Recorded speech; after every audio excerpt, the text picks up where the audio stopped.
I'm a hair mineral analysis expert. I have a background in functional medicine, and I educate people using HTMA testing to maximize health, erase debilitating symptoms, and gain energy.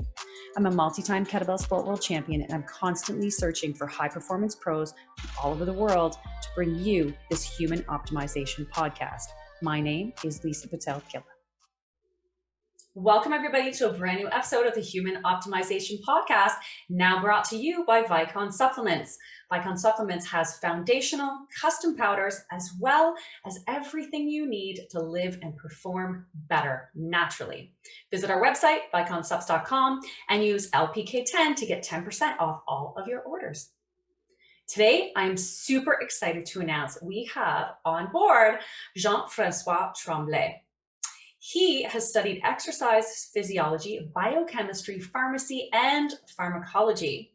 He'd been studying the theoretical basis on what peptides are and their practical use in sports performance, anti-aging, and health in general for the past 2 decades. He is the owner of Canlab Research for the last 6 years, who makes high-quality supplements and is located right here in Canada in Montreal, Quebec. So welcome, Jean-François. Thank you so much for joining us today and talking all about peptides. This is one of my favorite topics. It is new, groundbreaking all the time, and so much to talk about. So tell us about your background and tell us about your kind of move into peptides and the theory and applications. Okay, well, about my background, it's such a long time ago it started. Actually, I went to study in Ottawa for my university. I did a couple of years of biochemistry just to find out that I didn't like it so much. At the time, I don't know, I didn't find it exciting. And then I found out, I didn't know it existed. I come from a small town. And I did study in Ottawa. At University of Ottawa, they had that kinanthropology course, and it's one of the first university, I think, where this dissociated physical activity from the science of exercise. And that's the funny thing. I did study kinesiology, it's called, but I don't like sports. I don't watch sport on TV. I'm not a sport guy, but I do like the physical activity. So I did my degree in that. And when I finished, at the time, there wasn't that many exits with that. So I applied for a master degree in biomechanic in the same department. And okay, that's why sometimes I say, because so to do that, my director at the time said, yeah, I'll take you, we'll do that. But first, I want you to do 1 year of mechanical engineering. So I did 1 year of mechanical engineering. And in that process, I really like it. You know, I was really good in maths and, you know, the static and dynamic. I'm really good, but I don't like it. So I applied for to study pharmacy in Montreal, and to my big surprise, I got accepted, because it's almost as hard to get in as in medicine. Oh, okay. And I got accepted, so bang, I went there. That's another one I didn't finish for other reasons. So I just started to work and travel, actually. And finally, I did finish by doing, and years later, I finished in 2007, a 2-year program, a professional master degree in pharmacology. So that's my schooling, so to say. Peptide-wise, well, actually, the first peptide that I got interested in, and I started to read about it in the French scientific magazine, it was Melanotan, because I was white and always trying to tan. There were drugs at the time, didn't work. Sunbeds, everything. I burned myself. Basically, I'm white. like very white. I don't tan. So I was very interested in that. Even found a company that would make it, but it would have cost at the time like $1,000 per day. Wow. So I said, no, that's not yet. Yeah. So that was my first peek into peptides. But then I started to read, kept up with what that company was doing. Mhm. And then at the time, remember, there was no internet. To keep up with the thing, it was not like today. Right. You know, you had to go to university libraries and pinpoint the journals and look them up and say, okay, this month, was there anything published? But looking for that, then came across what kind of came out, and there was those growth hormone Mm. Mhm. uh, uh, peptides that would stimulate your own to secrete them. And since at the time most of my consulting was still in with athletes, and at that point kind of high level athletes looking Mhm. for better performance, taking other things, trying not to take other things. So I came Right. across those, and yeah, I say, oh, that could be nice. And then slowly, and that was at the beginning of the like 2001, 2002, and started with at the time the only place we could get them was in China. Mhm. China jumped on it; they were making it, so I started to use them with some people, with myself. It did work, and that's why I say to people, people say back then I was the expert in peptide, but it was Mhm. easy back then because there was like only 3, 4 peptides around.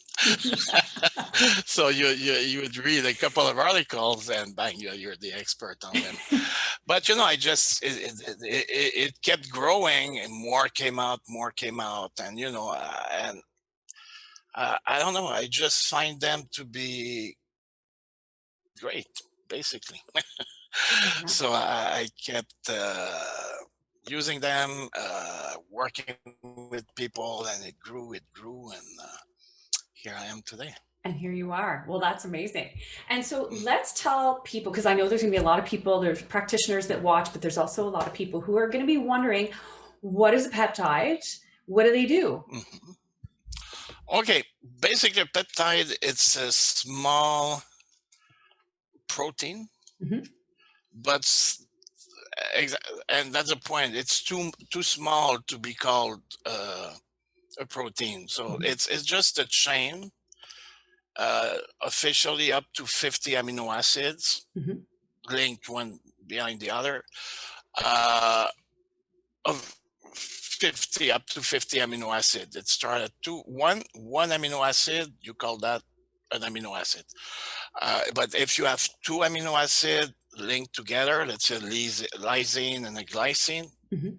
then you have a peptide, Ah, and okay. you can go up pep to 50. Mhm. More than 50, it's called a small protein. Mm, okay.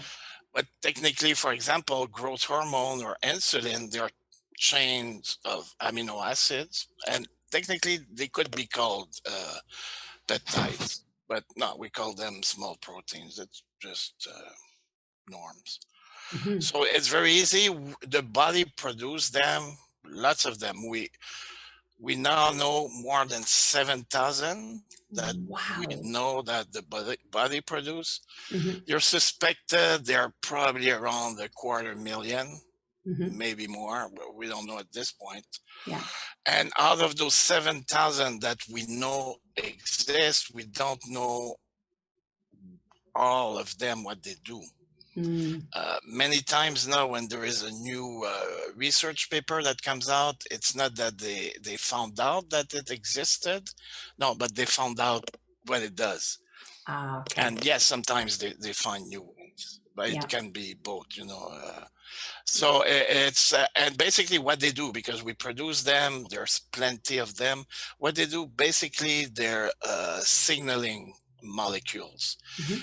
They send a signal to the body to do something, but straight like at the source. It's not through a feedback loop or um, just like it's at the end of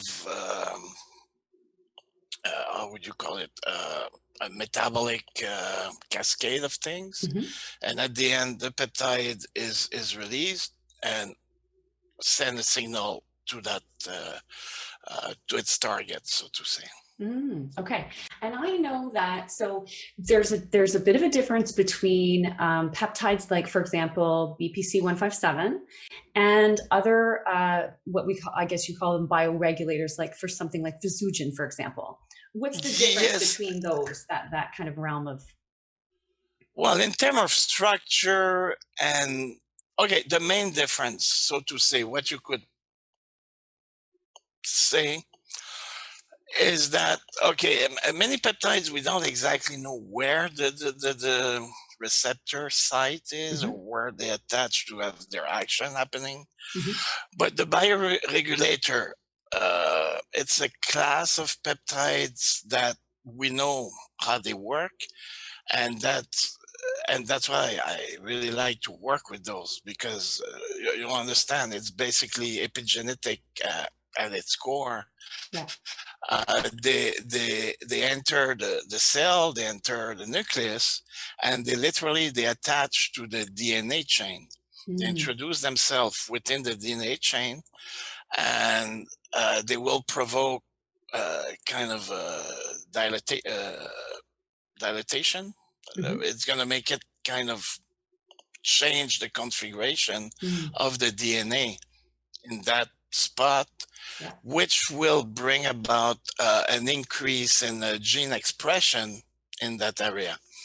So each of those bioregulators has different spot on the DNA chain, and in general, they are produced by the organ where or system where they have an action. Yeah. So you said Visogen, that's for the circulatory Mhm, system. mhm, So their action will be mainly, let's say, the veins, the arteries, and all that. yeah. And they're produced locally by the veins, by the organ, to Mm, bioregulate the organ in which they're produced. got it. And so, and we have them naturally. Mhm. But the thing is, as we grow older, it's part of the process of things happening that, Yeah. nature killing us. For lack of a better word, you are correct. Yeah, Sometimes we have to keep things going in that we can't produce ourselves anymore, right? Just that to that's keep us that's going. that's nature on this planet shows reproduction for longevity, not immortality. Those are the two Exactly. ways to perpetuate. Exactly. All right. And so most peptides are injectables. And I remember when I first got introduced to them earlier this year, I think it was in January or late December last year. And the one thing, so I'm always one of those people, even when I get a blood test, every once in a while, I would pass out, right? Because I can't do the needles. And you know what? I had no problem. I just had to go through the first one. And then I was like, this is easy. But so there are injectables, but there are also supplement peptides too. So let's talk about a little bit about both of those. Yeah, actually, all the bioregulators can be. Listen, I use them myself. Mm-hmm. You have this one that's for the thyroid, Yep. and it comes in capsules. Because they're very small, all the bioregulators are between 2 and 4 amino acids, period. Yep. There is no 5 amino acids and more bioregulators. So Mm-hmm. they're small. So if you take them orally, yes, some will be absorbed in the intestine, Mm-hmm. but some will be destroyed. So Mm. it's not to say, and now we found out that actually quite a few peptides are absorbed orally. Now there is fraction of thymosin beta 4 peptide, that tanning peptide, there is a Yep. small fraction. If you cut it, that it's only 3 amino acid, Mm-hmm. turns out to be very potent anti-inflammatory. And because it's so small, it does get absorbed too. Hmm. And More than we thought before, actually, but not 100%. Right. The advantage, and we don't know the percentage. It's probably not absorbed the same from one day to the next, depending on your digestive tract situation. Yeah. What did you eat yesterday? What did you eat before today? What are you going to eat after? There is Right. so many variables. So maybe you'll absorb today 20%, maybe tomorrow you'll absorb 30. Right. So therapeutically, it's not good to have those variables. Yeah. Plus, it's only 30%. And not that they're amazingly expensive, the peptides, but they're not cheap either. Right. Yeah. So if I take something, I want to get the most out of it. So the route to get the most out of it, which is 100%, is through injections. Okay. So you bypass everything straight in the bloodstreams. It goes, and more in your field, even vitamins, minerals. Therapeutically, sometimes you go through that route because you know that even you take a supplement, maybe 50-60% will be absorbed, never 100%. Especially when there's GI issues, if we've got intestinal permeability, so many things. And I saw it with my eyes a few years ago. A friend of mine was working mostly with athletes, but he has such knowledge of many things. He with people with dementia. The first thing he would do was give them B6, B9, and B12 shot. And not obviously don't count on it to be the cure, but in a few cases, they would, in 15 minutes, they would snap out of it. Yeah. Like in that old movie, Waking. And they would get, oh, where am I? What happened? Their diagnosed dementia basically was only a deep malabsorption of those vitamins that are so important for the brain. Yeah, absolutely. Incredible when you think about the power of what our bodies can do when given the right substances, right? When we're talking about vitamins, minerals, amino acids. And so let's talk about some of the best peptides for recovery. And I want to kind of just dig a little bit into, because a lot of people talk about the fact that when, let's say you have a knee injury or something like that, and you're going to inject, a lot of people say inject close to the site. But I've also heard you talk before where that's not really the case. So let's expand a little on that so people understand that a little bit better. Now, I believe in local activity, and I see it done. Well, not in person now because of traveling and all that, but I've seen it done in person, and huge difference. If you go local, but near doesn't cut it. It has to be within the injury. Let's say you have a knee injury, you're doing infiltration. Same thing for the elbow. You have a tendon, you inject in the injury. But that normally it has to be done with ultrasound. And there is a doctor I work a lot with, and he's a specialist in infiltrations, actually. He's done it for 20 years, and he works on pain management, basically. And he told me about a study where they tested doctors doing it. And one group, they would work with ultrasound, and the other ones would work by just go in and okay, it's there without ultrasound, but with experience and all that. And they found out that those working with ultrasound, 100% of the time they would hit the spot. And we're talking doctors with years of experience. That was their specialties. And those who worked without ultrasound would miss 25% of the time. Wow. So that's why when I see people, not that you cannot do it if it's not too far. The point is, yes, but no ultrasound, you have no real experience with that, how accurate are you? So, because as soon as it's not in the spot, it's easy. The peptide will be absorbed where you shot it. And if it's not within the injury where it would diffuse right there, it's just going to diffuse in the nearby tissue, be picked up by the blood flow, then brought back to the injury, because they have that particularity that they respond to that, their signaling molecule, but something attracts them to this tissue or to that tissue. And most of the time, it's inflammatory factors that are there locally. So it goes around and say, oh, there is inflammation here, something's happening, they need my help. Poof, they go. Yeah. They're intelligent in that sense. So local, yes, it works in the proper context. Okay, no, that's fair enough.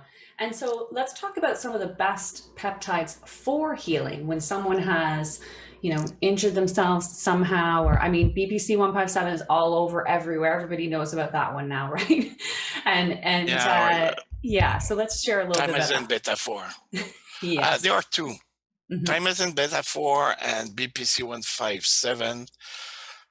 Actually, I think it's the first time I'm going public with that. I call them more improved peptides. Yeah. You cannot go wrong. And meaning that somebody, as a clinician that works with them, somebody would go see you and you're not sure what to do, give them those two. Start there. Yeah. At least 90% of the time, it's going to help. And then you can start to pinpoint and do things. But the good thing about those two, and I'm correcting myself from other podcasts, I say that peptides don't have side effects. Yeah, some have. But those two, in general, there is always that guy, yeah, but I get this. Yeah, okay, but you're the exception. There's always one. Yeah, like little bugger. In general, they don't have side effects. And it has been shown with thymosin beta 4 in particular, where ridiculous high dosages were given to humans for like 2 weeks intravenous, because it was 1,260 milligrams given per day. Wow. When in the therapy, normal, I'm not talking extreme cases, you would be giving between 0.5 to 10 milligrams. No, it was like over 100 times more than is used in normal therapies. Yeah. And nothing happened. No side effects. I think a couple had mild headaches at one point, and that was it. And if you read the research and read a bit between the lines, the researcher, they say, well, okay, we stop here because, we won't go longer because obviously nothing is happening. Yeah. And we won't try more to find out because nobody will ever use those dosages. So there is no point looking for more. Yeah. BPC, it's pretty much the same thing. Sometimes, some side effects occur, and there are reasons for that. But in general, no, they're very safe, and they're not the kind of products that, some a client would call you at 4 a.m. freaking out and needing to go to the emergency because of they took a shot of peptides. Sometimes you have strong reaction, but they're more like thymosin beta 4. Usually it's in high dosages. It may have mast cell activation. Normally you don't see it, but there are people that are on the verge of have a mast cell activation. They just need something to tip it. Yeah. And then thymosin beta 4 would tip it. Got it. That. Yeah. But nothing like to worry about. When it happens, well, you find a way to work around it, and exactly. you do your things. And in the last few years, I got caught in that fever of there are so many new peptides coming out, and they have their applications therapeutically. Yeah. But in my podcast and all that, I mainly talk about therapeutic applications, but my main focus is, and it has been for like decades, it's anti-aging. Yes. And when you talk about anti-aging, you talk about prevention. You're not about, it's not a therapy. You want to prevent something to happen. So you're looking at smaller dosages.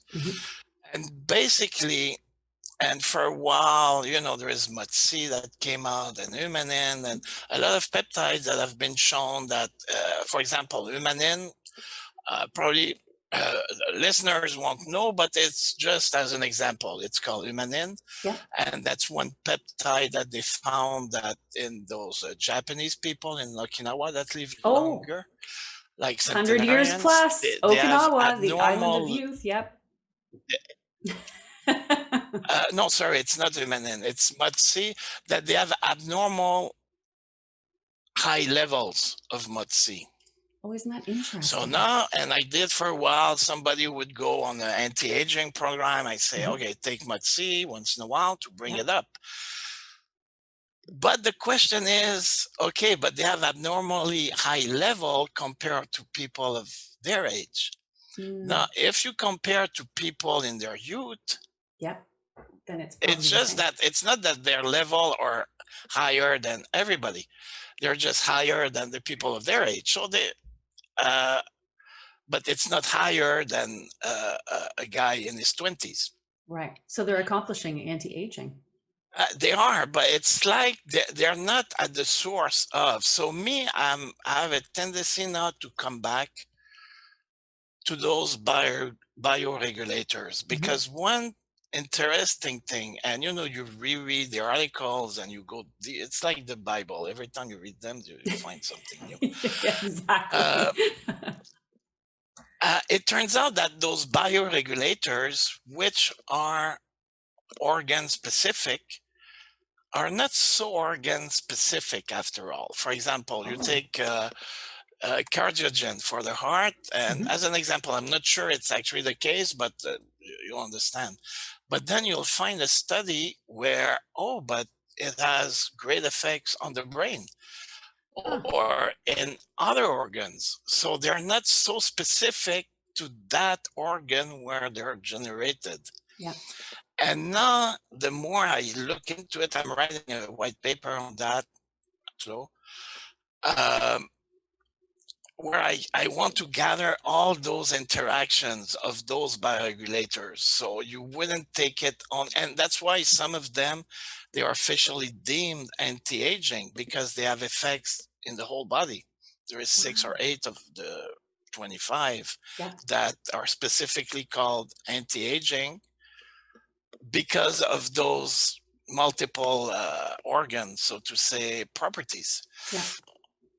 And what I come to believe now is that we don't know if it raises MUTC or not, but the reason we don't know, that's because nobody studied it. Right. Okay, you take this peptide and let's check. But what you would call an educated guess, I think it does, because it's part of that anti-aging process. You repair all the systems. Yeah. So you will bring about youthful levels of that too, if it's part of the youthful things you want to happen. So slowly I'm returning to, for preventive, more of those bioregulators, with the addition of three peptides that are not officially bioregulators. And that's BPC-157 once in a while, thymosin beta-4 once in a while, and GHK. Oh, okay. And the only reason it's not part of the bioregulators, but probably it is that it wasn't discovered by the group in Russia that discovered and did most of the research. Yeah. But the head of that research, it's Dr. Kavinson in Mhm. St. Petersburg, Mhm. and he admitted that he wished he was the one who had discovered it. He loves it too. And why BPC and thymosin beta-4? In small dosage, once in a while, preventively, because there is always something broken in your body. So, you fix it, even probably before you even know it was broken. Yeah. It could be a small tear in the ligament. Mhm. So you kill it in the egg, as we say, before it grows bigger. You Mhm. repair it. So maybe a few times a year, you do a small, maybe 3 weeks of one, then 3 weeks of the other, and you cover your back with that. And Yeah. for anti-aging at this point, unless you have something specific you want to attend, but that would become therapeutic, then Mhm. yes, you would dive into the others. I think you get it covered with those. Nice. That Russian guy really put his finger on something. Well, and it's interesting, and I am going to circle back around to anti-aging just one more time because I have one more question. So earlier this year, I started testing the peptides, and I did do BPC 157. I actually used TB4, and then I added in Visugen after. And so I did a hair test because that's my wheelhouse is minerals, and I did one beforehand, and then I did one at the end of the 20-day protocol. And the one thing I've been really fighting with, and for me, training, oxidative stress on the body, stress just in business and what have you. And so that was really taking a toll on my sodium level. And I couldn't for the life of me get my sodium level back up to optimal. Like it was all right, but it wasn't optimal. And one round and boom, I was up to optimal between 2040. And I was like, oh my gosh, this is all it took. So I'm a total believer in. Yeah, no, it's and as we discussed offline before, I'm a huge believer in mineral balancing. I think it's at the core of health, basically, because I'm not, that, but all those tables for food with mineral contents, they were made in the 50s and they never upgraded them. And now with the depletion of soils, you're looking at 30-50% of that. So if you look at the broccoli, and it says 100 milligram of this, well, cut it at least in half. Because to grow plants, the vitamins, they're there because they do synthesize them. But the minerals, they can't. It has to be in the soil. And if it's not there, then it's not there. It won't appear in the plant. And that's the main problem of our nutrition today. It's mineral depletion. The one that everybody knows about now is magnesium, then zinc, and the other ones follow too. And in therapy, I've seen that. And now everybody we work with for like serious therapies, we put them on mineral rebalancing, done from a hair test. And it does increase the effect of the therapy by a 20-40%. Just because of that, you rebalance everybody. So you put the body in a better position to respond to the therapy. And I've seen that many times. People, you always read or hear, BPC 157, it did nothing for me. The other one, it was miracles. If you ask them, what have you done before? How's your diet? How is this? How is that? I did that little internal survey with a bunch of people, and it turns out that people that had the best results were people that somehow did some kind of direct or indirect mineral rebalancing or detox of heavy metals, which happens when you balance your minerals. So to me, therapeutically, there are three things actually, but the two main things that I see in a good therapy are on one side the peptides, the other side the mineral rebalancing. You know, I wouldn't go on a therapy without that. Yeah, yeah, that's A incredible. third one is hyperbaric chamber. Yeah, I agree 100%. And you know, it's funny because I got into oxygen therapy and hyperbaric chamber back when, oh my gosh, it's got to be over 20 years ago. And the woman who was actually doing it at the time, she was one of my mentors, and she moved to India. And then I've never found anyone like her to study under again. And I miss that because I used to do it all the time. And I really found that helped with just with everything, recovery and healing and just everything. So, all right. So now I want to circle back around because I have a question with regards to, because you hear so many people talk about anti-aging and epitalin. So let's talk a little bit about that, because I know that'll be one of the questions where people are like, they didn't mention that one. So, I mean, what do you think with regards to using that for anti-aging? Well, is that not it's the first it's the first bioregulators that was discovered by that guy in Russia. I think the first study that came out of him, it was like in 73, but they started to investigate it before. Yeah. So, you know, it's the oldest, the first one he really looked into. And no, it's just by itself, you would take only that, and they did human studies where they would give only epitalon to old people, meaning minimum 60 years old up to in their 70s. And then they looked after 6 years, 12 years. There was 2 main studies. And they found amazing, not of longevity because they didn't pursue the study, but what they saw is a huge decrease in mortality after 6 years or 12 years. Wow. Like 20, 25%. Yeah. Now they saw a even bigger decrease in mortality if they would add to the therapy a second peptide or extract, which is called thymallin. It's a thymus extract. And so it kind of upregulate the downregulated immune system. And of course, if your immune system is good, you get less sick. So, you know, you won't die from bronchitis or COVID-19. So by using those two, they had a decrease in mortality by the end of the study by 67%. Wow, that's incredible. And the marker, they looked at like a dozen of markers, like short-term memory, melatonin levels. They did the memory, short-term memory. I mentioned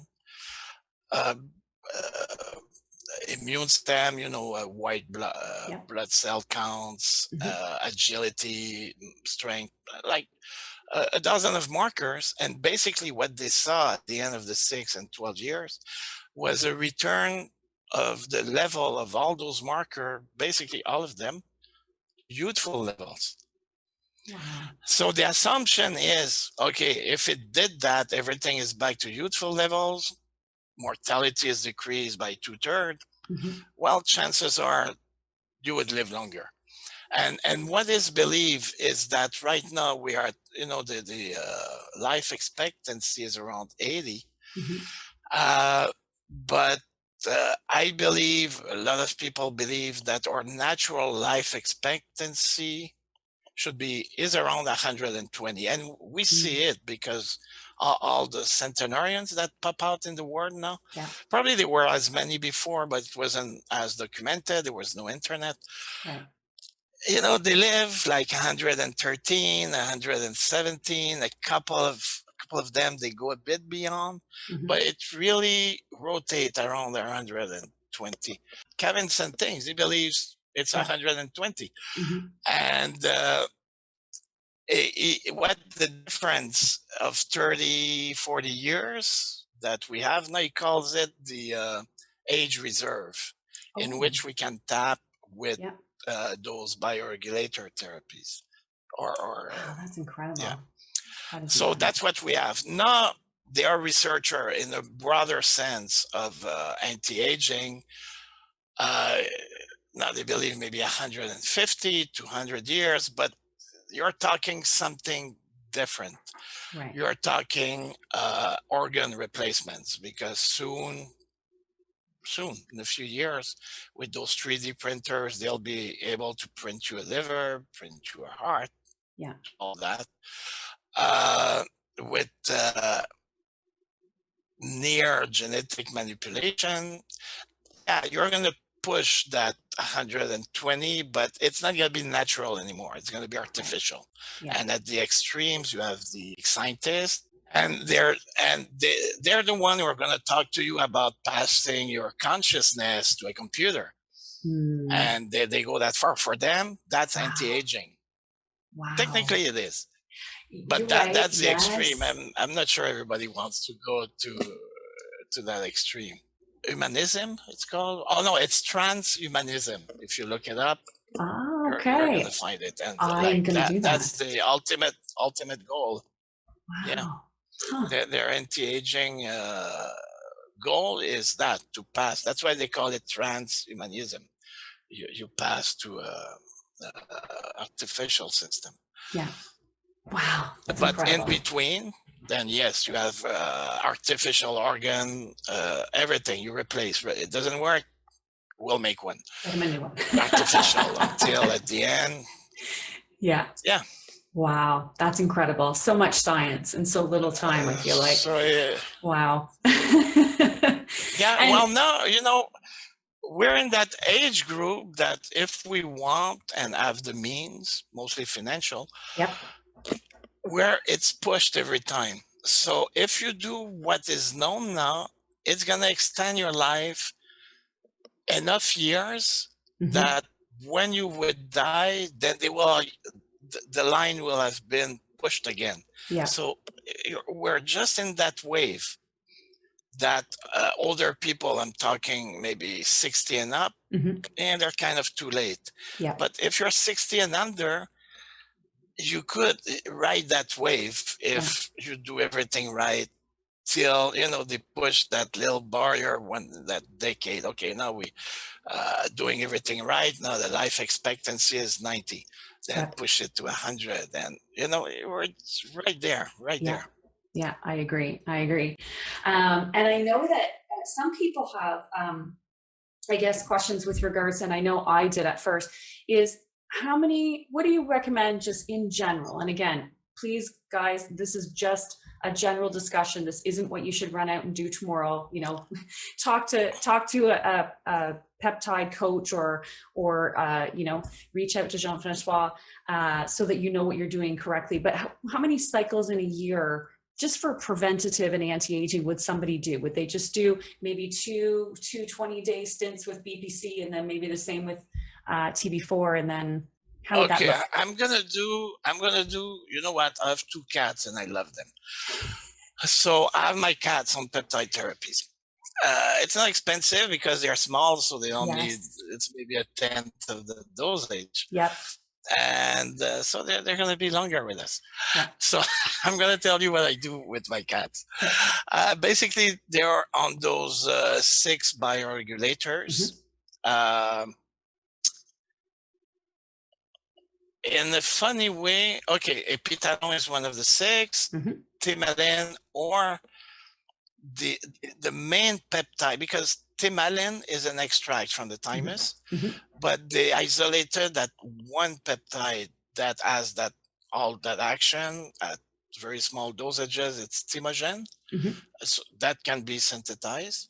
So it's epitalon, thymogen, vasogen for the circulation, cortigen for the brain. The 5th one, but it's not me, but the 6th one, I think it's prostagen, the peptide for the prostate. But it's good for women too. Again, yeah, women don't have a prostate because it has effects in other tissues. And those effects are so broad that it was deemed to be put in those 6 or 7 anti-aging. And for women listening, you won't grow a prostate. It's not going to do anything bad. It's just that it's going to have activities that are anti-aging in other tissues. That's all, without any side effects or nothing weird happening. So and basically, the beauty of those, again, as I explained, they introduce themselves inside the DNA chain, but the beauty of it is once they're inside, they stay there. It's not like a hormone or some other peptides where it's a touch and go thing, where they stimulate the receptor and they go. No, they introduce themselves and they stay there forever. Yeah. So what happened? You need to do once in a while because you're going to have cells that die. Right. New cells are built. They don't have it. So, maybe twice a year you do. Basically, that's what's suggested. You do a short course, 2-3 weeks of them twice a year, and you're covered. Amazing. So as a basic, even though it's cheaper, I'm not giving all the peptides to my cats, but they're having those 6 as a base, and once in a while a little course, 3 weeks of BPC-157 and thymosin beta-4. Amazing. Maybe Amazing. 3-4 times a year. And as an anti-aging protocol health, because it's more than anti-aging. It's not only it promotes a longer life, but most important, it promotes a healthier life. Absolutely. In the years to come. Yeah. Yeah. Because yes, the life expectancy is like 82 years, but the healthy life expectancy is stuck at 70. So, and we want to push that too. Absolutely. 70 is too young for that number. There is this guy way in his 90s, and he did a TED talk, and I love the guy because 90, bodybuilding, and basically was talking about that 3 things you need to do to live longer is, for him it was exercise, diet, and don't stop working. There's a Quebec, a poet from Quebec. He said, if you want to kill a man, pay him to do nothing. So he said, never stop working, of course, in something you like. But then he was fantasizing with the crowd, and he said, imagine you are 100 years old, full health. So, you go do some water skiing on the lake, come back at the end of the day, and you have a bit of pain in your knees. It's normal. You're not 90 anymore. So that shift that we have today, those little things happening when you're 50 and 60, he shifted it to 90 and 100. And that's what we look for. Yeah, absolutely. Absolutely. That's the goal. And so, it's so funny because always biohacking, right? I'm always looking for something. And so my dog, I've started doing HTMA on dogs, and it was only because my dog, and that was over a year ago now. Anyways, so he's been mineral balancing for over a year. And I always wondered if I could give him peptides. I'm like, I bet you if I could give him peptides, he'd get even better. So we're going to have another podcast or a talk about that for sure, because I know that there are so many pet owners out there that would absolutely love to be able to do that for their family. For mammals, it's good. Yeah. If you have a pet snake or a pet turtle, then I cannot guarantee. But may have to do some research on that first. I know for a fact that for dog, cats, it works great. Amazing. Yeah, we have to and dive it works deeper into faster. that. Because they have a shorter lifespan, so everything happens faster. And I've seen things, it's like, and the owners, like, thank you, like, incredible. What's interesting about mineral balancing with these little guys, because most of the dogs that I've dealt with so far are kind of medium to small dogs, they don't have any lifestyle factors to deal with. Right? Yeah. They don't have any bad habits unless their owners are feeding them something they shouldn't. So they get better results. And that's why the mineral rebalancing is so important, because you can have all the signaling you want from those peptides to do things, but the signal it sends, it's to do something, to make a new protein, to make more enzymes and all that. And to make those, you need minerals. The foundation. And you can send all the signals you want. If the minerals are not there, or if you have too high levels of other ones, heavy metals, it's just not going to happen. So you have to, it's not only you take the peptides, and I see that a lot in those biohacking conferences and all that. And you see those people going there, and they're overweight and they're really not in shape, and you detect they're looking for that magic bullet that will make them keep that unhealthy lifestyle, but reap the benefits of living longer and healthier. And it's just not gonna happen. Exactly. I'm sorry, people, but no, you still have to take care of the basic. Yeah, I agree 100%. Otherwise, you cannot override that. Yeah, no, I couldn't agree more. And so I want to get into, let's talk about the quality of peptides, because that is really critical. And I don't think people understand that, like, you need to know where your peptides are coming from. So let's touch a little bit on that and some of the things that are out there. I'm going to become a bit technical. I would say that right now in America, more than 90% of what you're going to get in peptides comes from China. Now, with what happened with last year, we know that most medicines come from China, more than 80%. Well, it turns out that it's higher from China. Except that in China, they don't make peptides to be sold to pharmaceutical companies. They make them to sell, which is now kind of a gray market, internet and all that. It's kind of not so regulated. So they don't have the same standards to begin with. So now the question is, when you get a peptide that was made in China versus a peptide that was made in a laboratory here, you're going to tell me the difference. It's not in the peptide itself.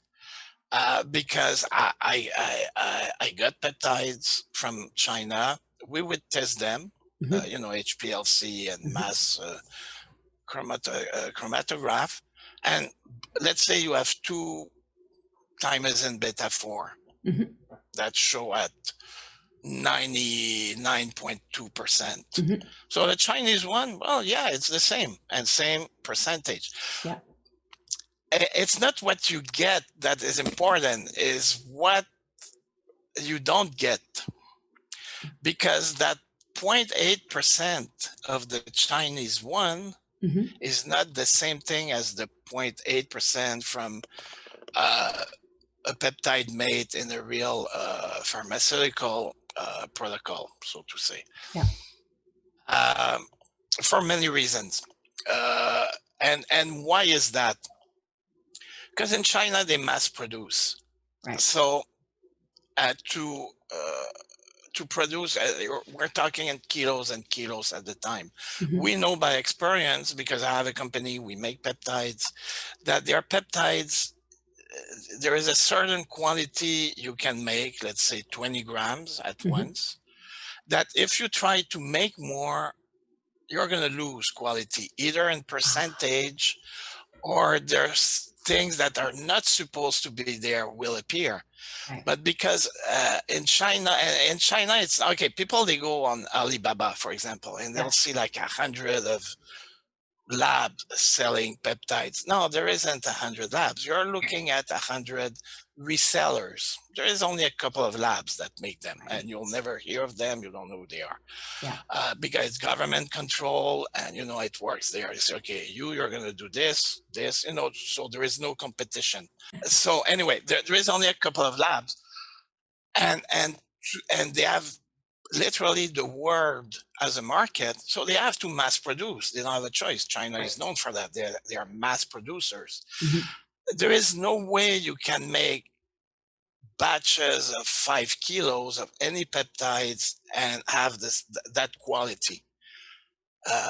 Some peptides you can make maybe up to 50 grams, which may sound a lot, but in term commercially, it's not that much.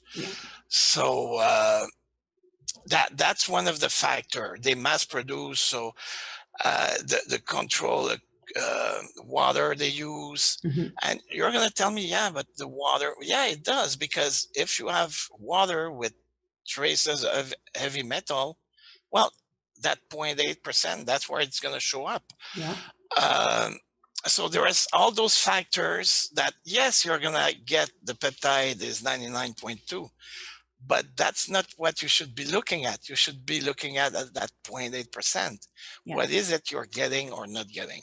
And Exactly. that's where lies the difference. Plus the fact that if they come pre-vial, if they can put 7 milligrams instead of 10, nobody verified that. Right. But there is that one study that came out a few years ago, a Scandinavian study, where, okay, they bought, it was Melanotan, the tanning one, and they bought from 15 different vendors on the internet, and they tested them all with different degree of purities, showing that they were not coming from the same batches, but systematically they were all sold as 10 milligrams vials. Systematically, they only had 5. Wow. And who could tell if you don't test them, and nobody tests them? You would start using it, and eventually, yes, you still get 5 milligrams, so you do get a tan. And not, but because at the source, it's that one company or two that put in vials, they ship them to all those people on the planet. This guy in the US, this is reselling them as made in the US. Yeah, right. Because legally, if you put the sticker on the vial, the last step was in the US, you can claim it was made in the US. Right. And so the guy in America gets a tan to show up in 10 days. The guy in France, it started to show up in 10 days. So what happened? If you repeat a lie often enough, it becomes truth. So now the truth was that 10 milligrams gives you this. When we started our company, we do put 10 milligrams in the vial, and I had people calling and writing us. They say, oh, I used the dose they thought as I used to use before, and I got sick, I threw up. No, because they were not used. For them, it was a high dose. Yep. They were not expecting that. Oh and my I said, yeah, that's because we're properly dosed the vials. So, I don't like to talk bad, but that's a fact. I'm not going to surprise anybody. That China, if they can pass a fast one, they will. Yeah. And they've been known for that, historically, always. So it's hard to find.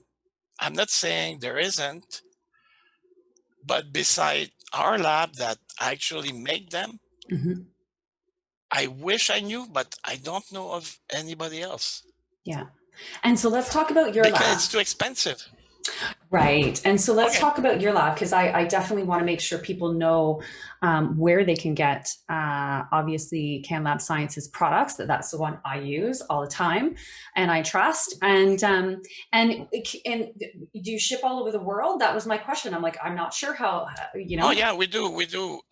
Some countries, to ship, we ship. But right now I'm working, and soon I'm going to have one distributor for Europe. So there are countries where it can be shipped in volume. So instead of shipping 50 packages every week to Europe, well, this company, they're going to buy a bunch and they're going to redistribute. And within Europe, and then internally, there is no borders. One for the Middle East, one in the US, one in Mexico. Nice. And, those right now are the biggest market, and eventually looking into what's possible other places. Hopefully by the end of June, it's going to be up and running. Amazing. Well, I will definitely keep everybody posted.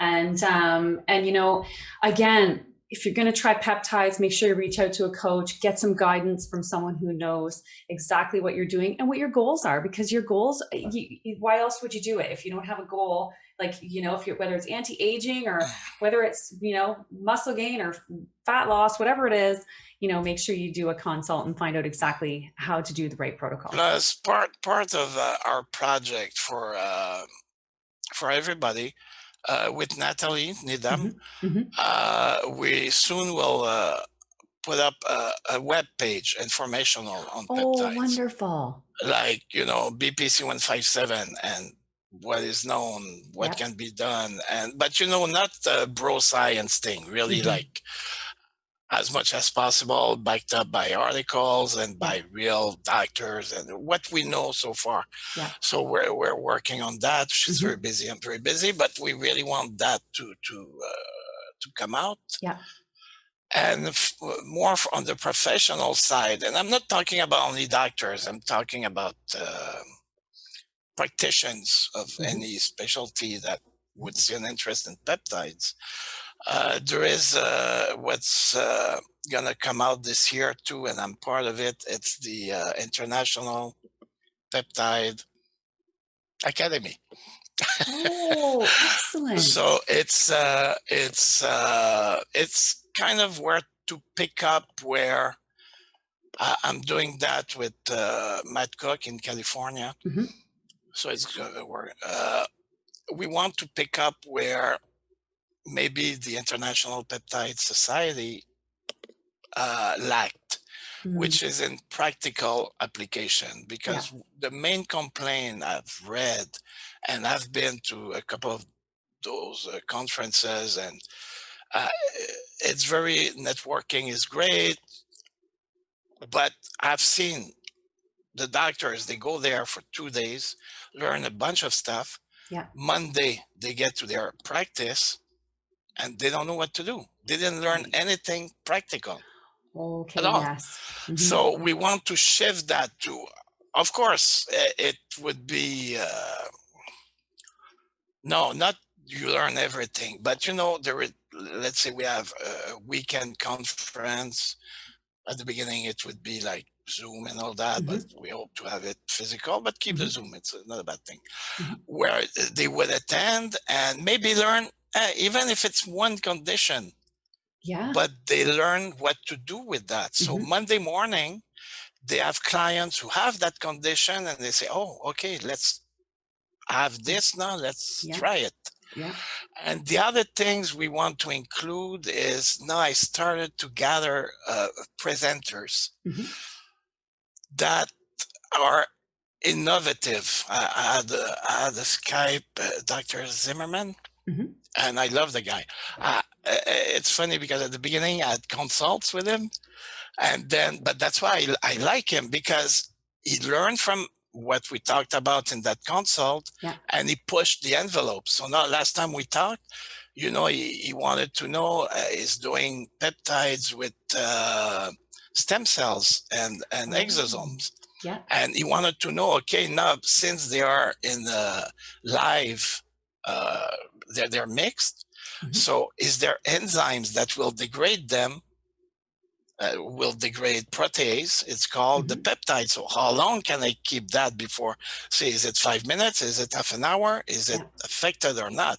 Because it's not the peptide only. And, and we're going to look into that. But, it's okay, now I'm going to try it with this. And they play with dosages, and most of what I know, it's not me. I don't have a practice, and I'm not a doctor.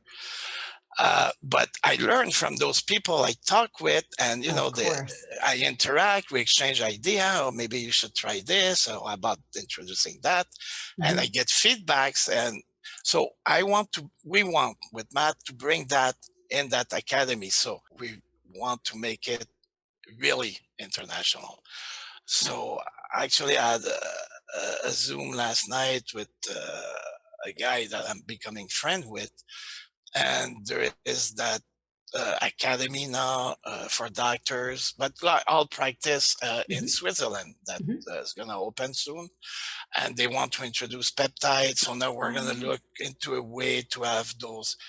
Um, and we're talking like 200-300 doctors already Hmm. that want to introduce peptides in their therapies. And the Oh, that's beauty of it amazing. is there is a big branch of that that is in research. So we'll be able to introduce formal research on those peptides. They have the budget. It's Switzerland. So to do those things. Yeah.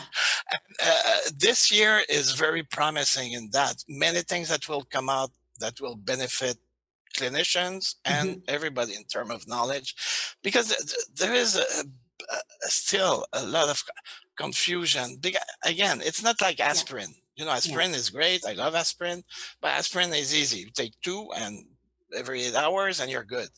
No, peptides, it's and interactions and ratios when you do therapy, and it's maybe one day it's going to be like that down the line, where it's going to be okay, this is it for everybody, but we're not there. We're still looking for that. What's the optimal dose, the optimal mix, the optimal ratios in that mix?